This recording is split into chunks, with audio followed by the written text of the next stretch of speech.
are telling me. They're telling me the Democrats think they're going to get routed in the 2022 election. So this serves a couple purposes for them. Gets them to throw a monkey wrench into any voter reforms. And also, they can blame inflation and everything else on the pandemic they tell you is still going on right now, this massive pandemic, and we're all going to die. The fear porn is back. Just listen to any Democrat out there. But in order to keep the fear porn going, they have to control you, and they have to keep your mouth shut. And they've used the same tools to do it for decades. First, they lie about you, and they tar you with a label. And then they berate you, call you names, and tell you to shut up. Watch Joe Biden do it right here. If you're not vaccinated, you're not nearly as smart as I thought you were. They just can't call you names. They need to control you, too. Calling you names isn't good enough. They do this to minimize you, keep you quiet.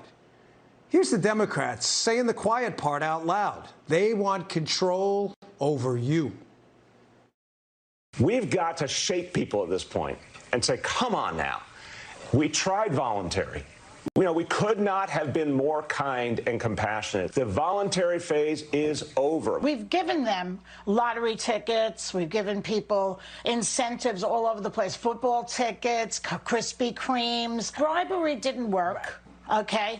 So the next step has to be what we might look at as threats. You're not going to be able to go into a restaurant unless you're vaccinated. You're not going to be able to go into a museum. You're not going to be able to go into a theater. If you don't get vaccinated, you can't come into this office or this place of business. If you don't get vaccinated, you can't come to work. If you don't get vaccinated, you can't come into this gym. If you don't get vaccinated, you can't come into this, get onto this airplane. Yeah, they're not even hiding it anymore. These little mini tyrants out there. They used to at least try to hide it, put out a patina of semi-credibility. That's all gone now. And how do they shut you up and stop you from objecting from their control agenda? Well, they have to label you. They have to stigmatize you, shut you down. So the current label du jour is you're a misinformation specialist. Again, it's how they shut you up. Remember the White House already admitting it was using the misinformation label and working with the liberals at Facebook about it? Check this out. We've increased disinformation research and tracking within the Surgeon General's office. We're flagging problematic posts for Facebook that spread disinformation. We're working with doctors and medical professionals to connect to connected medical experts who are popular with their audiences with accurate information and boost trusted content. So we're helping get trusted content out there. And here's Biden again reaffirming his war on you, which he labels a war on misinformation, this week. And we need some straight talk right now, because there's a lot of fear and misinformation in the country. And we need to cut through it with facts, with science, with the truth. Why are we talking about this now? Because this is the CDC's second flip-flop on masks while simultaneously attacking Americans who ask basic questions. Even the act of asking questions right now is stigmatized, which says to me that this really isn't about science or the data or the truth, but this is about their narrative, and it is definitely about control. Watch Dr. Fauci here, changing his mind again and again and again. Fauci's allowed to do that, but are you? People should not be walking around with masks. Let me just state for the record that masks are not theater. Wearing a mask might make people feel a little bit better. Masks are protective, but it's not providing the perfect protection that people think that it is. Mark, there has not been any indication that putting a mask on and wearing a mask for a considerable period of time has any deleterious effects. There are unintended consequences. People keep fiddling with the mask and they keep touching their face. You do not need to wear a mask indoors if, in fact, you've been vaccinated. Good that you're vaccinated, but in a situation where you have people indoors, particularly crowded, you should wear a mask. Serious question. Is that misinformation? I mean, Biden says there's a war on misinformation. He took about every position imaginable there on masks. Well, Dr. Fauci says his message changed because the science has changed. Newsflash, that's what science does. So maybe it's a good idea to let other people speak too. Maybe their viewpoints will change too based on the evolving science. Speaking of free speech, Was this misinformation when both Joe Biden and Kamala Harris refused to take the COVID-19 vaccine before the election? If and when the vaccine comes, and it's not likely to go through all the tests that needs to be and the trials that are needed to be done. So let's just say there's a vaccine that is approved and even distributed before the election. Would you get it? Well, I think that's going to be an issue for all of us. If the president announced tomorrow we have a vaccine, would you take it? Only if it was completely transparent. Only if we knew all of what went into it. But if Donald Trump tells us that we should take it, I'm not taking it. So remember, Fauci, Biden, Kamala Harris, they're all allowed to evolve and ask questions, but you're supposed to shut your pie hole. I don't think so. A lot of Americans are starting to ask questions. They're saying, you know, why are we back to this mask thing again? Well, the answer from the administration is because they told you so. The vaccines work, which this sign says that they do. Then why do people who have had the vaccine need to now wear masks, the same as people who have not had it?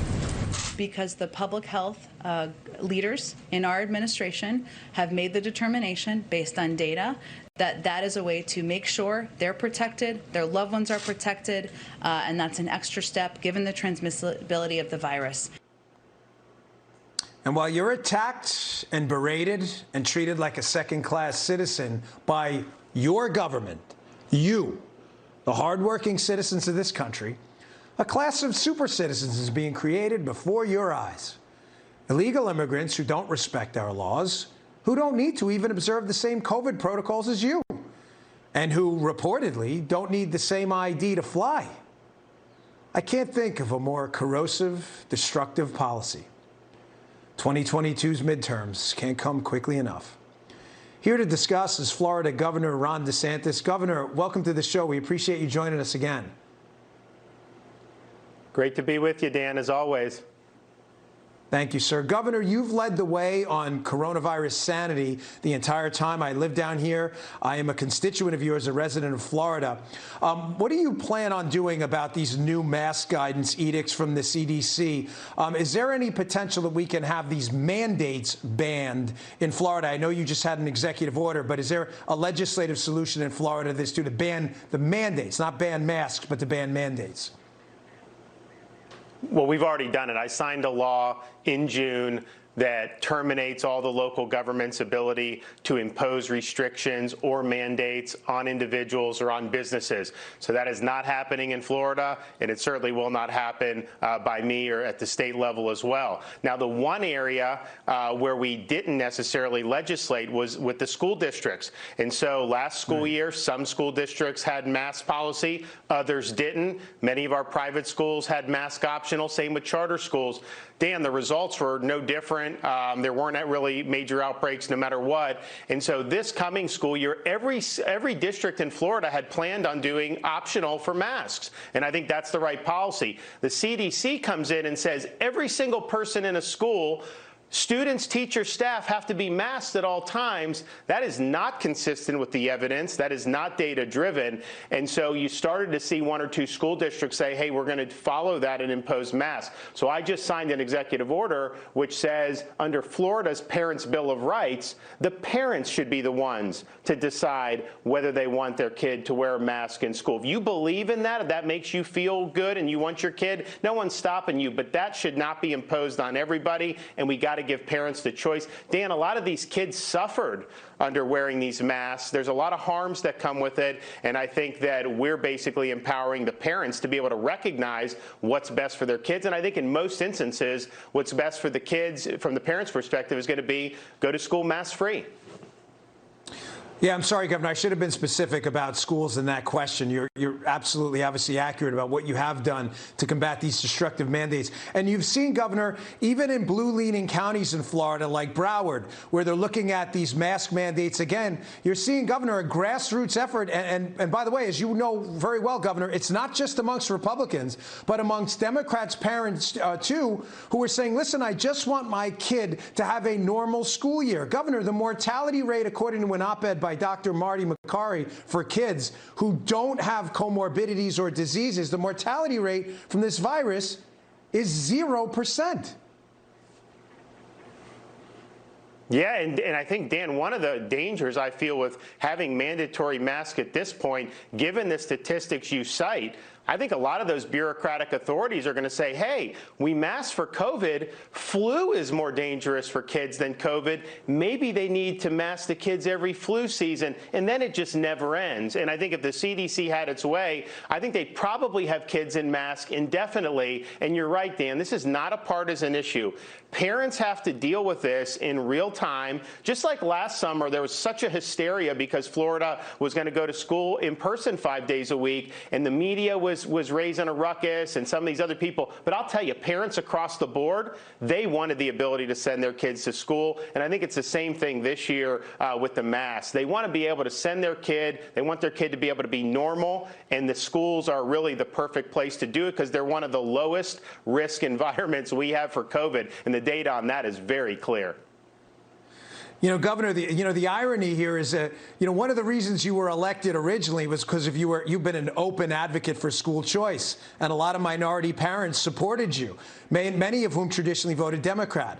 I live in Florida. I don't get out much, but when I do get out, people come up to me. They know I'm a Republican. They tell me, they say, listen, I'm a Democrat, but I think you guys are right on this. I think a lot of them believe this is a fear campaign. I mean, when you look at it, Governor, they're not using hospitalizations and deaths. They're using cases. Now, listen, it's good to know that, but candidly, it's almost a meaningless statistic if a lot of vaccinated people are showing up as cases, but many of them are, in fact, asymptomatic.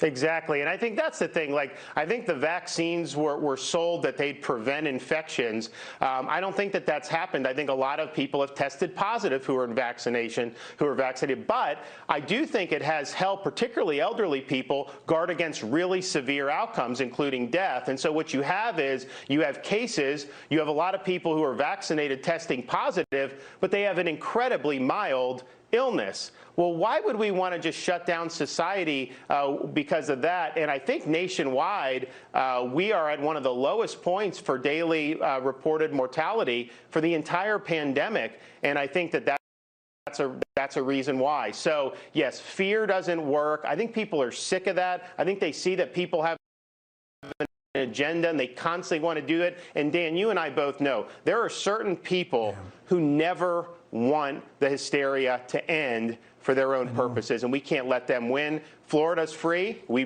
pride ourselves on people being free to choose how they want to govern their affairs. Governor DeSantis, thank you very much as a constituent and as a host of the show. Thanks for everything you're doing, trying to keep Florida free. We really appreciate it. I know you're busy. Thanks for the time. God bless you, man. Thanks. Thank you, sir. Hey, Joe Biden, he's losing big with voters on big issues like crime and the border. But the administration claims it's just cyclical. Crime is historically rises during the summer. These surges are cyclical. It's highly unlikely that it's going to be long-term inflation. But is all of this really seasonal and cyclical? The former Deputy National Press Secretary of the DNC joins me for the rebuttal next.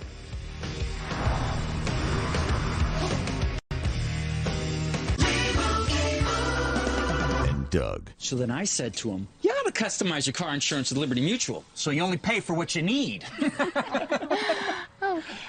Doug, can we talk about something other than work? It's the weekend. Yeah. Welcome back to Unfiltered. A new poll finds Biden's approval ratings on crime, immigration, and gun violence are in the tank. About 39% on crime, 37% on immigration, 37% on gun violence. Doesn't look too good to me. Could it be because every time Democrats are backed into a corner, this is their default excuse? It's highly unlikely that it's going to be long-term inflation that's going to get out of hand. Inflation could turn out to be higher and more persistent than we expect. Crime is historically rises during the summer. There's been rising crime rates across the country, including Chicago, for 18 months or more.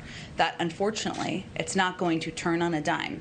These surges are cyclical. The result of, for example, weather disasters in the region. They're the result of people fleeing poverty. Well, certainly, you're right. It's not seasonal. This is not seasonable.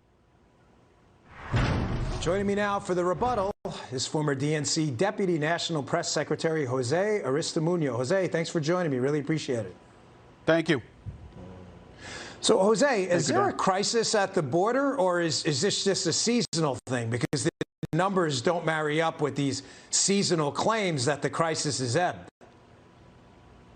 Look, I think the United States government has to be very clear in its messaging that we're not allowing undocumented immigrants to cross the border. I think Biden has been very clear with that. Vice President Kamala Harris has been very clear on that. We got to work with Central America so these immigrants don't continue to come because of the problems that are happening in their home countries. So we, as Americans, have to send a clear message to El Salvador, Honduras, Nicaragua, you name it, saying if you're going to try and come through the border, you're not going to be able to do it.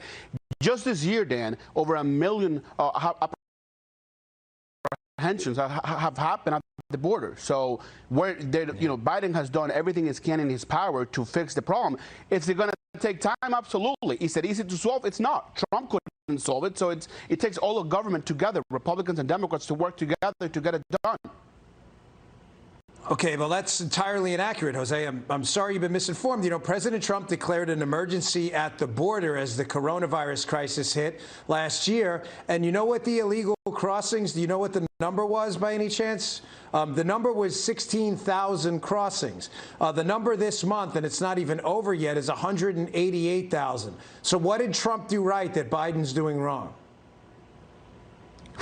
Well, let me just remind your viewers quickly that the Republicans lost the White House, they lost the Senate, and they lost the House, right? So clearly a majority of the American public wanted Biden, they wanted Democrats to take back, because if Trump couldn't control immigration, he couldn't pass immigration reform, he couldn't fix COVID, right? He couldn't get the vaccine to enough Americans. So, for me to even talk about Trump, it's a waste of my time. But I can tell you, Biden wants to work with Republicans to fix the problem at the border, to fix infrastructure. This is why we're seeing the economy. This is why we're seeing the economy, Dan, the highest it's been. The highest it's been today under President Joe Biden. That's interesting how you avoided the question, so I'll ask again. It was an interesting filibuster. You made the comparison, by the way, not me. So President Trump declares an emergency at the border, cuts illegal crossings to 16,000. You just said Joe Biden was doing everything he could do, except illegal crossings are at 188,000. Please explain the numerical disparity. And if you can answer that question, I'd really appreciate it. Joe Biden has apprehended, his government has apprehended over 1 million people at the border. They continue to be clear, sending a clear message to Central America that we do not want undocumented immigrants. We've got to change the whole immigration system. Maybe we should work with Republicans to pass comprehensive immigration reform. Maybe that'd be something that everybody would Jose, want. this is really odd. This is a really simple question. Trump was in charge, 16,000 people crossed. He declares an emergency. Biden's in charge during what Biden says is an emergency, and 10 times as many people. He can declare. And you can't really declare answer whatever the question, which is quite bizarre.